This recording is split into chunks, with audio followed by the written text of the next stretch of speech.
capítulo 11. E eu farei a leitura dos versos 33 a 36. Romanos 11, versos 33 a 36.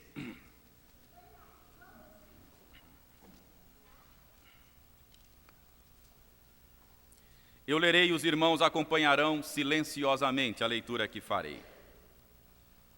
Diz o texto sagrado: ó profundidade da riqueza, tanto da sabedoria como do conhecimento de Deus! Quão insondáveis são os seus juízos e quão inescrutáveis os seus caminhos! Quem, pois, conheceu a mente do Senhor? Ou quem foi o seu conselheiro? Ou quem primeiro deu a ele para que lhe venha a ser restituído? Porque dele, e por meio dele, e para ele são todas as coisas. A ele, pois, a glória eternamente. Amém. Vamos orar pedindo a bênção da iluminação. Senhor, que as palavras dos nossos lábios e que também o meditar do nosso coração sejam agradáveis na Tua presença. E enquanto meditamos no texto sagrado, que o Teu Espírito opere de tal forma no nosso ser, que todos nós ouçamos a Sua voz e sejamos edificados pelo poder da Tua palavra. Nós te pedimos isto, em nome de Jesus Cristo, a palavra encarnada. Amém.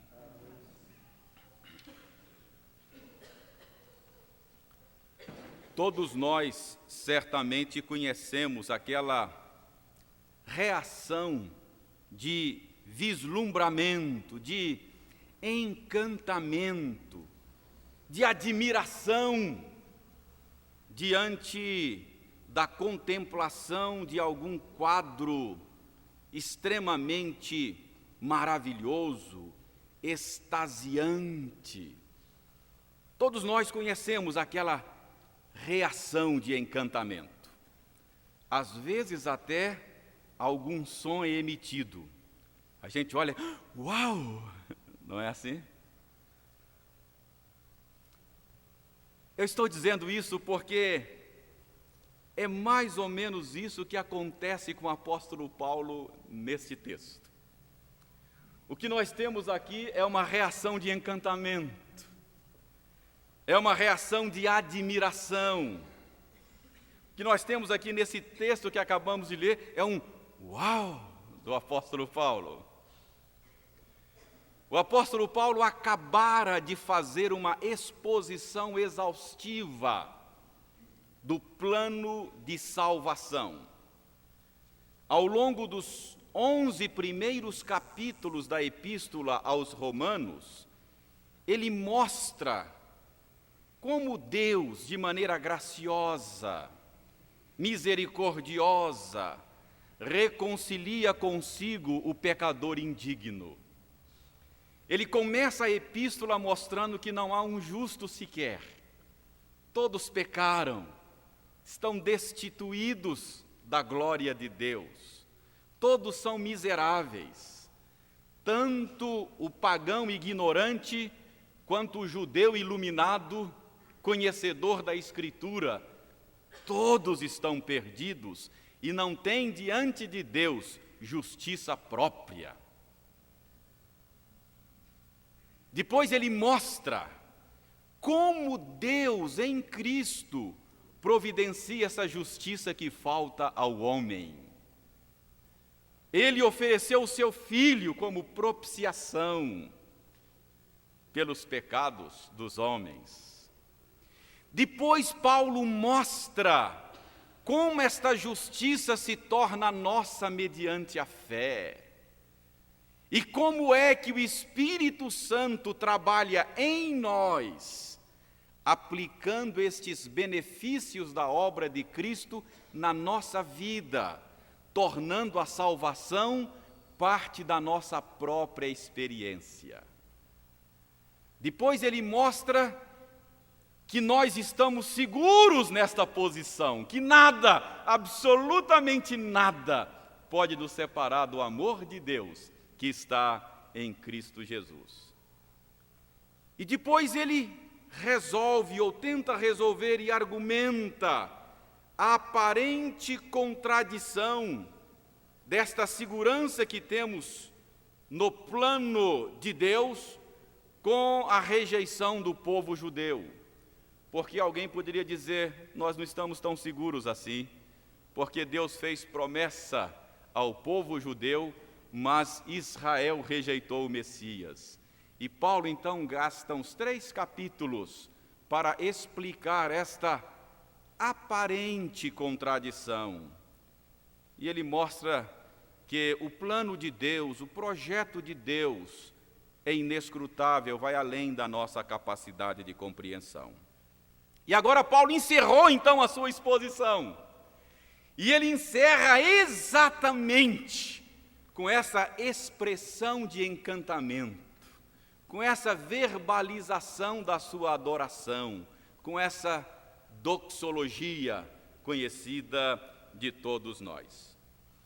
Para que você entenda o meu ponto introdutório aqui, eu imagino que Paulo acabara de ditar o seu texto até aqui. Ele tinha um amanuense, um escriba, que ia registrando aquilo que ele ditava. E como Paulo havia concluído aqui a primeira parte da epístola, talvez ele dissesse para o seu amanuense, leia agora para eu ver como é que ficou. Aí ele, depois de ouvir a leitura daquilo que escrevera, ele faz o seu uau. Aí ele expressa a sua adoração, o seu encantamento nessas palavras.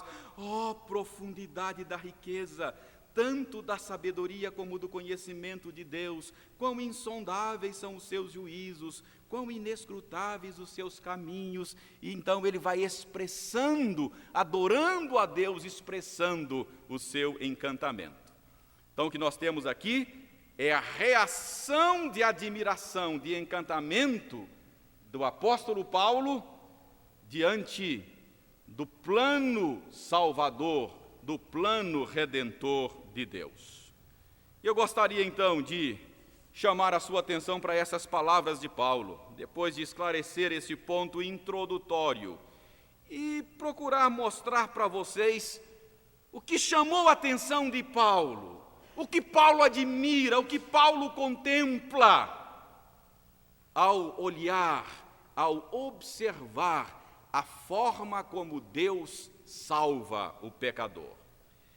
E a primeira coisa que chama a atenção de Paulo nesta contemplação do plano de Deus é a grandeza da sabedoria de Deus. Isso salta aos olhos de Paulo. Ele fica admirado com a grandeza da sabedoria de Deus. Olha como ele diz no verso 33. Ó profundidade da riqueza, tanto da sabedoria quanto do conhecimento de Deus.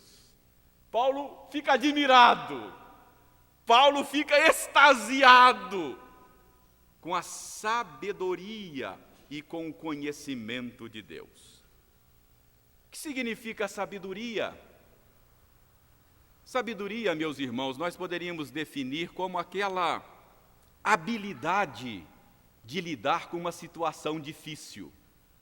Sabedoria é aquela capacidade, aquela habilidade de lidar com uma situação embaraçosa. Sabedoria é aquela capacidade de selecionar os melhores meios para a obtenção de um fim. Então, o que Paulo percebe aqui ao contemplar o plano salvador de Deus é que Deus teve uma habilidade maravilhosa para lidar com a situação embaraçosa do pecado. Quando Deus estava lidando com a situação do pecado, Ele revelou a sua maravilhosa sabedoria, a sua grande habilidade em lidar com essas situações embaraçosas. Foi a sabedoria de Deus que arquitetou este maravilhoso plano de salvação. Em outras palavras, quando Paulo contempla a forma como Deus torna o pecador justo, a forma como ele torna o pecador aceitável diante de si mesmo, quando Paulo contempla o método pelo qual o Senhor Deus providencia a justiça que falta ao homem, quando Paulo contempla como foi que um Deus justo e santo resolveu justificar pecadores sem sujar as suas próprias mãos com o pecado, como foi que ele se tornou justificador sem deixar de ser justo. Quando Paulo observa a forma como Deus resolveu salvar e justificar o pecador sem transigir 1 milímetro sequer com a sua justiça, então Paulo percebe aí a grandeza da sabedoria de Deus.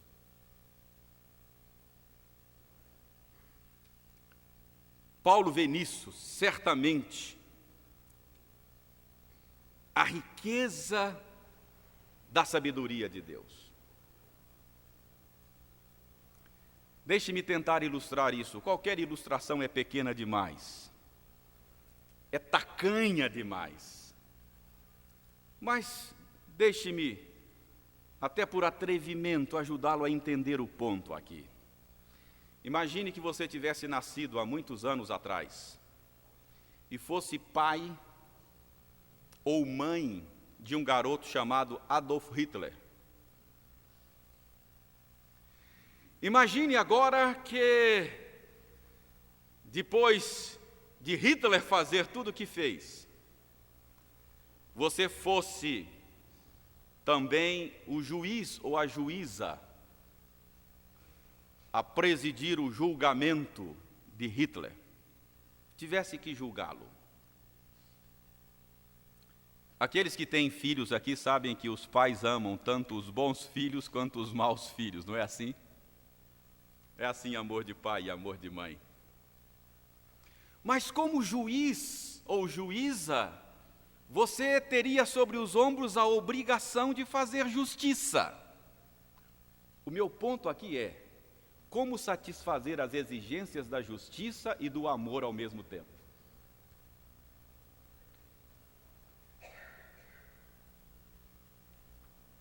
No caso de Hitler, você teria uma saída.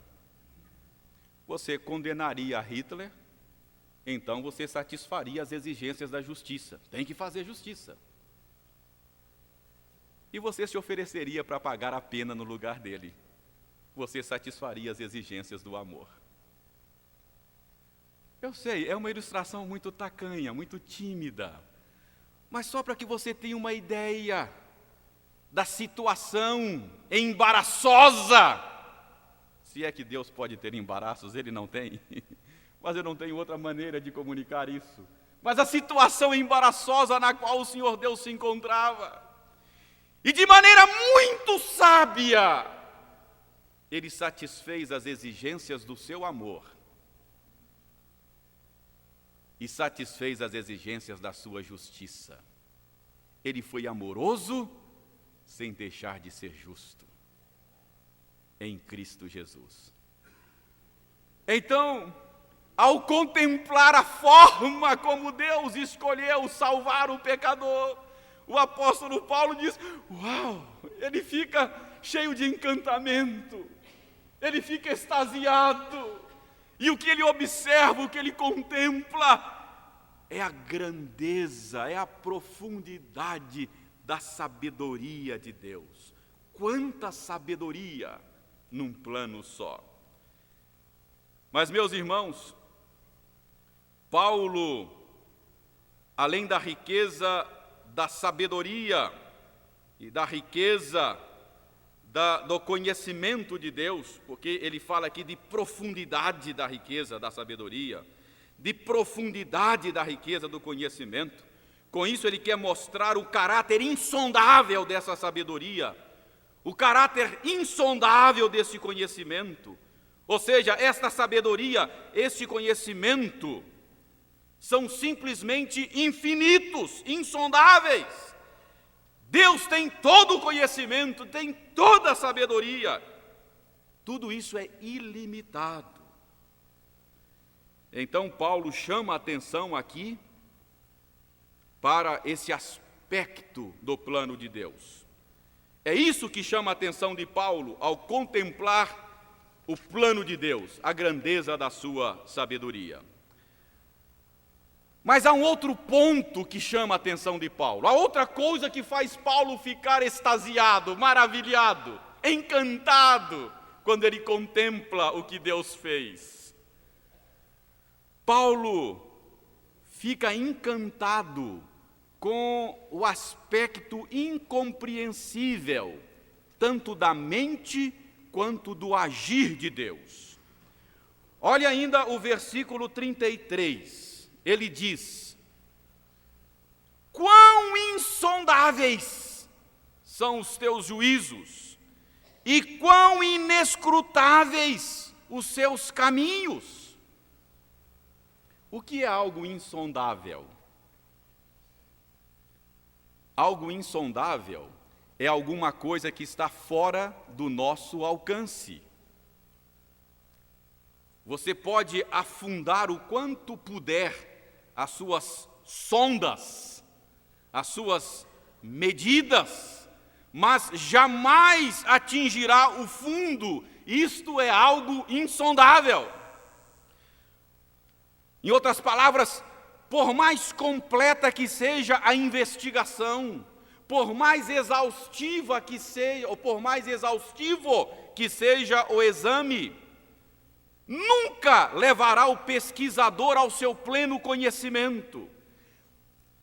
Ou seja, trata-se de algo que excede todo entendimento humano. Então Paulo diz que os juízos do Senhor Deus são insondáveis. Quão insondáveis são os seus juízos? O que são os juízos de Deus? Certamente é uma menção à mente de Deus. São seus pensamentos, as suas decisões, os seus planos. Paulo usa também o adjetivo inescrutável. É curioso a gente olhar a palavra grega que Paulo escolheu aqui. O termo, no original, o termo que Paulo usou, contém a ideia de seguir o rastro, seguir uma pista de um animal. É aquela ideia de um caçador que, seguindo cuidadosa e perseverantemente a pista, o rastro deixado por sua caça, ele consegue localizá-la. Portanto, quando Paulo diz que os caminhos do Senhor são inescrutáveis, ele está dizendo que ninguém pode rastrear os caminhos do Senhor. Ele está dizendo que Deus age de um modo tal, de uma forma tal, que muitas vezes nós não podemos entender. É assim o agir de Deus. O próprio Deus disse isso pelas palavras de Isaías: os meus caminhos não são os vossos caminhos. O agir de Deus pode muitas vezes nos deixar perplexos. E é isso que Paulo percebe ao contemplar o plano de Deus. Deus age de forma tal que nós não podemos compreender. Tanto a mente quanto o agir de Deus, tanto as suas decisões quanto os seus métodos, estão além do nosso alcance. Isso simplesmente porque Deus é Deus. Isso simplesmente porque Ele é infinito, Ele é eterno. Todos os seus atributos e poderes são infinitos. E nós somos temporais, somos finitos. E o mortal não pode abarcar, compreender plenamente o imortal. O temporal não pode abarcar e compreender plenamente o eterno. Ele está além da nossa capacidade de compreensão. É isso que Paulo vê quando contempla o plano salvador de Deus. Portanto, meus irmãos, outro aspecto que salta aos olhos de Deus é esta incompreensibilidade, tanto da mente quanto do agir de Deus. Não é assim que o salmista age também no Salmo 139? Ele começa a pensar no conhecimento de Deus. Ele começa a raciocinar a respeito do conhecimento de Deus. E ele chega à conclusão que isto é algo que está além da sua capacidade de compreensão. Ele começa a raciocinar e a dizer que o Senhor conhece o seu andar, o seu deitar, que a palavra não lhe chegou ainda à língua e o Senhor já conhece toda. E quando ele chega no verso 6, ele diz: tal conhecimento é maravilhoso demais para mim. Eu não o posso atingi-lo, eu não posso alcançá-lo. Então, meus amados irmãos, este é o segundo aspecto que leva Paulo a esta expressão de encantamento. É a incompreensibilidade, tanto da mente quanto do agir de Deus. Finalmente, uma outra coisa que parece chamar a atenção de Deus é a forma gratuita que Deus escolheu justificar pecadores. É o aspecto gracioso do plano de Deus. Paulo mostra que todo o propósito salvador de Deus, tanto a sua elaboração quanto a sua execução, é completamente graciosa. Veja só, verso 34, ele diz: quem, pois, conheceu a mente do Senhor? Ou quem foi o seu conselheiro? Quem foi o seu conselheiro? Quem foi o conselheiro do Senhor? Esta é uma pergunta retórica. Paulo está sendo aqui um tanto quanto irônico. Ele está perguntando: com quem Deus tomou conselho para elaborar esse plano?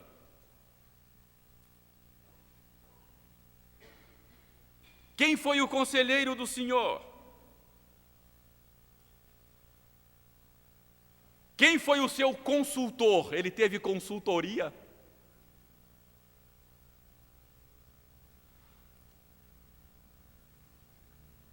Conselheiro é alguém de quem se espera sabedoria. Conselheiro é alguém que pode nos ajudar quando nós nos defrontamos com uma situação difícil, quando nós não sabemos o que fazer, quando nós temos dificuldades, nós procuramos um conselheiro, procuramos uma consultoria. O que eu faço? E agora? Por isso essa pergunta é irônica. Paulo quer que nós saibamos que quando Deus idealizou o seu plano salvador, quando Deus elaborou o seu plano, Ele não recebeu conselho de ninguém, Ele não recebeu consultoria de ninguém. Isso significa que o plano salvador de Deus foi elaborado totalmente independente do homem. Então a sua elaboração foi uma elaboração graciosa, algo de Deus mesmo. E em seguida, olha a pergunta que Paulo faz no verso 35. Ele pergunta: ou quem primeiro deu a ele para que lhe venha a ser restituído? Agora Paulo está pensando na execução do plano. Ou seja, na elaboração ele foi gracioso. E também na execução do plano, Deus é gracioso. O apóstolo Paulo deixa claro que Deus não recebeu nada de ninguém para que o plano dele fosse apenas uma restituição. Paulo pergunta: alguém deu a Deus alguma coisa para que agora Deus estivesse executando um plano de restituição? Quem primeiro deu a ele para que lhe fosse restituído? Deixe-me tentar ilustrar isso aqui também para você. Nós acabamos de entregar a nossa declaração de imposto de renda, não foi? Dolorosa, não é? Mas alguns, cujo imposto já é retido na fonte ao longo do ano, quando vai acertar as contas com o leão, aí chega à conclusão lá de que o governo levou dele mais do que devia. Ou seja, ele pagou ao longo do ano mais do que ele realmente devia pagar. Aí vem a restituição, não é? O governo tem que restituir, tem que devolver aquilo que você pagou a mais. E quando o governo faz isso, não está fazendo nenhum favor, está devolvendo o que é seu, porque você primeiro deu a ele, para que depois ele pudesse restituí-lo. Não é assim no plano de Deus. O plano de Deus não é restituição. Quem primeiro deu a ele para que lhe fosse restituído? Não é restituição. Não demos nada, não entramos com nada, não oferecemos nada. É um plano extremamente gracioso, altamente gracioso. O homem não tem direitos diante de Deus, ele não pode fazer nenhuma reivindicação, não pode fazer nenhuma exigência, ele não tem nada para oferecer, pelo contrário, o homem é um devedor. Eu diria mais, é um ladrão, é um ingrato. Porque os dons que o Senhor Deus lhe conferiu para usar para a glória de Deus, o homem usa para a sua própria glória. Então, o plano é um plano altamente gracioso. Então, o que nós temos aqui, repito, é a reação de admiração. É a expressão do encantamento, do vislumbramento de Paulo, diante da contemplação do plano salvador de Deus, da forma como o Senhor Deus escolheu salvar o pecador. Paulo aqui está expressando o seu encantamento. E pelo menos 3 pontos saltam aos olhos de Paulo. Pelo menos 3 pontos chamam a atenção de Paulo. Primeiro ponto é a grandeza da sabedoria de Deus. O segundo ponto é o aspecto misterioso, tanto da mente quanto do agir de Deus. E o terceiro ponto é a grandeza da sua graça. Não é um plano de restituição, é um plano gracioso.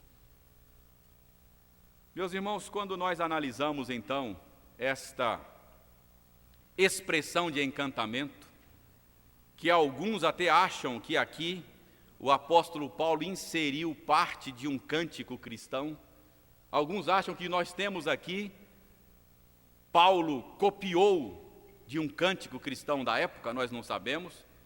Mas quando nós olhamos para esta expressão de Paulo, o que nós podemos aprender com isso?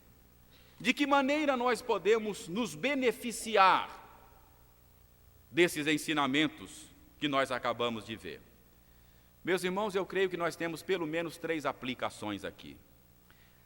A primeira lição que eu tiro desse ensino de Paulo nesse texto é uma lição a respeito da centralidade de Deus na nossa vida. Pense comigo.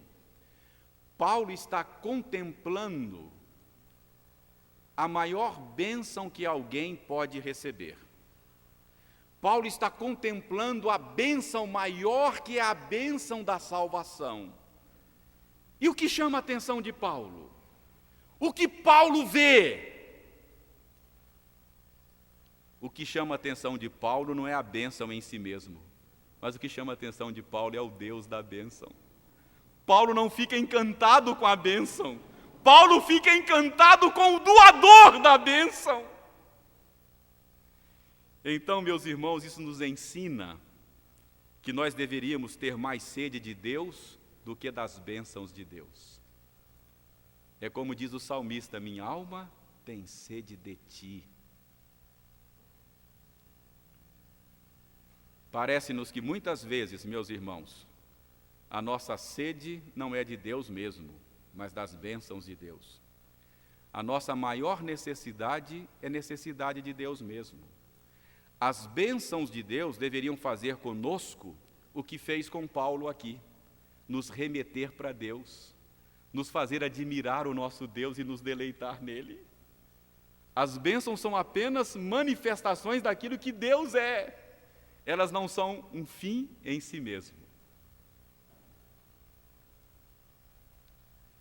A segunda aplicação que eu tiro desta pequena passagem da Escritura é a respeito da importância do conteúdo teológico da nossa adoração.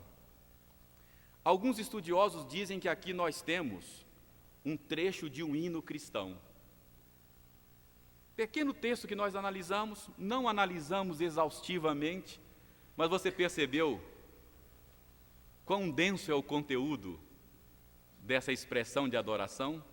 Paulo aqui não está ensinando nada diretamente, só está manifestando a sua adoração. Oh, profundidade! Ele está cantando a sua adoração. Mas você percebeu aqui quão denso é o conteúdo teológico do que Paulo canta? Isso deveria nos ensinar, meus irmãos, a importância do conteúdo teológico da nossa adoração. Vamos imaginar que aqui, de fato, nós temos, nesse texto que acabamos de analisar, um pedaço de um hino cristão. É curioso que o Espírito Santo não preservou aqui as notas musicais desse hino, mas preservou o quê? O conteúdo teológico do hino. Deixe-me mostrar isso para você. Você sabia que nós temos um inário na Bíblia? O livro dos Salmos é um inário. E é curioso, e certamente esses hinos tinham partituras. É curioso que o Espírito Santo não tenha preservado as notas musicais desses salmos. Por que ele não preservou? Você já fez essa pergunta? Porque a música tem uma importância secundária. Ele preservou o conteúdo do que o povo cantava, e não a melodia que o povo cantava. Se o Espírito Santo preservou o conteúdo, isso significa que a importância da música é secundária. Como dizia Martinho Lutero, a música tem que ser serva da teologia. Ela é muito importante como veículo de comunicação da verdade. Ela não tem importância primária. A importância da música é secundária. É muito triste quando nós vemos o que o povo de Deus canta hoje. Parece que a música passou a ter uma importância primária. Ela deixou de ser serva para ser senhora da teologia. Então, eu creio que Paulo nos ensina isso. Quando ele canta esse cântico no final do seu texto sobre a salvação, ele nos mostra quanto conteúdo ele canta aqui. E, finalmente, meus irmãos, esse texto nos ajuda a enfrentar aqueles momentos de perplexidade que todos nós experimentamos, muitas vezes, diante do agir de Deus. Não é assim que às vezes Deus faz conosco? Às vezes Ele age de forma que nos deixa perplexos. Às vezes nós ficamos chocados com o que Deus faz ou permite acontecer. Quantas vezes nós somos levados quase a blasfemar? Por que, Senhor? Por quê? Essa passagem bíblica nos ajuda. Os meus caminhos não são os seus caminhos. Ou seja, ó profundidade do pensamento, da mente, dos caminhos do Senhor. Quão inescrutáveis são os teus caminhos, quão insondáveis são os teus juízos. Então, meus irmãos, a perplexidade, o choque que nós enfrentamos muitas vezes diante do agir de Deus, se explica com a nossa pequenez, com a nossa limitação. O problema está em nós e não nele.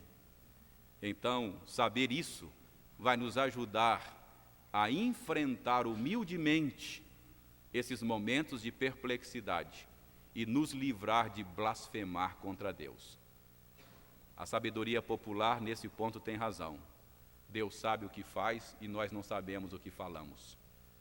Que Deus nos ajude a compreender isso, para que vivamos melhor nesse mundo e para que glorifiquemos o nome dEle através das nossas vidas. Amém. Nós vamos ouvir silenciosamente, reverentemente, a mensagem que será cantada pelo coral da igreja. Enquanto isso, nós convidamos os oficiais para tomarem assento conosco à mesa para a ministração da Santa Ceia.